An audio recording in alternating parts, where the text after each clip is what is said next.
Welcome back! Today on Dialed In DIY, I have a few cool hacks to share with you to help you prepare your cans for use in other projects. Yeah, for me, these kind of cans have the versatility of an Altoid tin. I love making things out of them. And with a few simple steps, there's a bunch of different projects that you can do really easily and cleanly to make greater use of your old aluminum soda cans. At the end of the video, I'll share with you several different simple things that you can do to make use of these cans once you've hacked them. But for now, let's focus on how to prepare the can.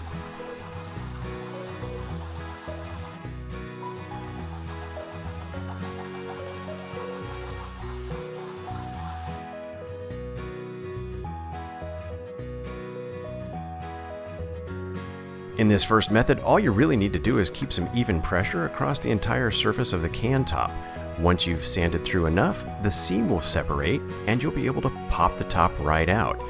Right now, it's sticking a little bit, and if I'd sanded further, it would have come out even easier, but either way, it leaves a really clean finish. However, depending upon the type of sandpaper you used, you do want to make sure that you still don't have any extra sharp or jagged spots. Clean those up before you use the can for something else. Okay, nice. We got the top off of there. But what if it's the bottom that you wanted out? Yeah, well, you can do that manually as well. In fact, it just takes a little bit longer with some coarser sandpaper to begin with.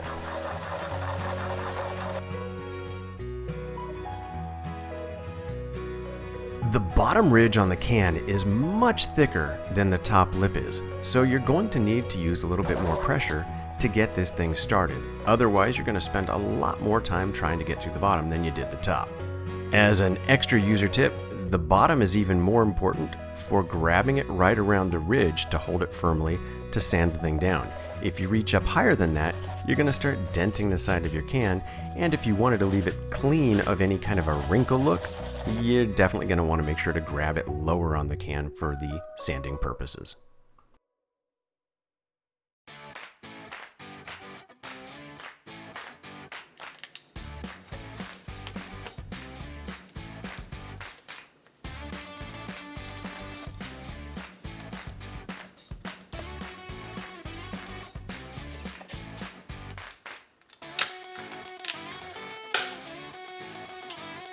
Yeah, okay, so just like in the first method, if I had continued sanding longer, the bottom would have popped out much easier. Actually, if you keep going long enough, it'll have to drop out on its own because you'll eventually sand all the way through the bottom ridge. Alright, so two different ways to work through a can manually without any special tools. You can take out the top, the bottom, or both, depending on what your project needs are. But what if you just don't happen to like spending so much time in elbow grease to get the top or the bottom off? I've got a solution for that too.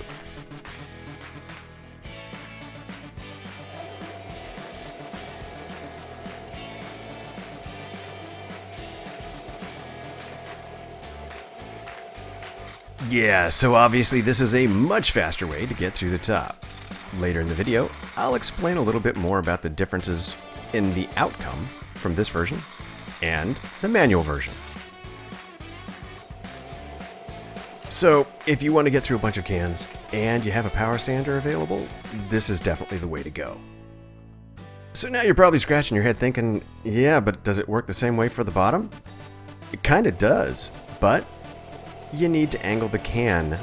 Otherwise, you're going to have a problem with the can trying to bounce right back off the sanding surface.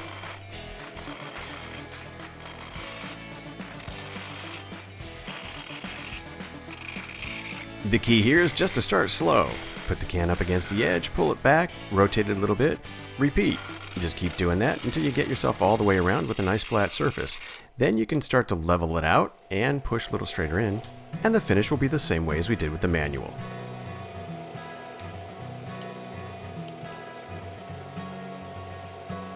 So which approach do you like better?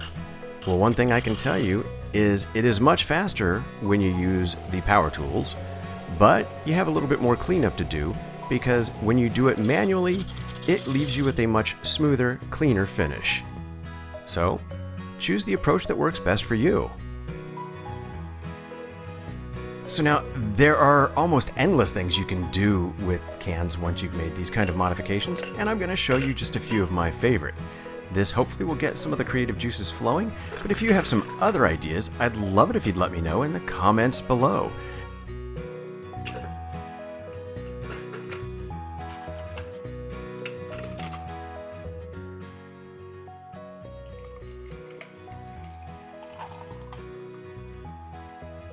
With both the top and bottom removed from a can, it actually makes a great candle shield, or can be modified to use as a little mini lantern.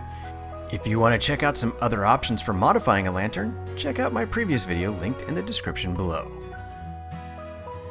And there's not just a lot of ways that you can use these, there's still more ways you can modify them. Have any other creative modifications in mind? Hey, share them in the descriptions below. I'd love to hear about it. Were you able to hack it? I hope you can. But either way, I really appreciate you stopping by Dialed In DIY to check out my video today.